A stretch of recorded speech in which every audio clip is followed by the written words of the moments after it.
Hey everyone, welcome to Online Help Guide. Today in this video, I'm gonna show you how to remove tag on Yubo. So let's get started. Begin by launching your Yubo application.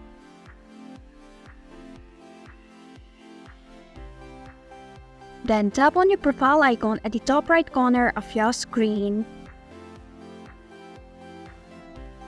Now tap on Complete Your Profile option. Now tap on See All option, which is beside Tags option. And then tap on the pencil icon. Then select the tag you would like to remove. And then tap on the dustbin icon. And this is how you can remove tag on Yubo.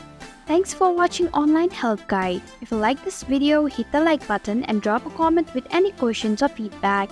If you are new, subscribe and click the bell icon to stay updated on the future videos.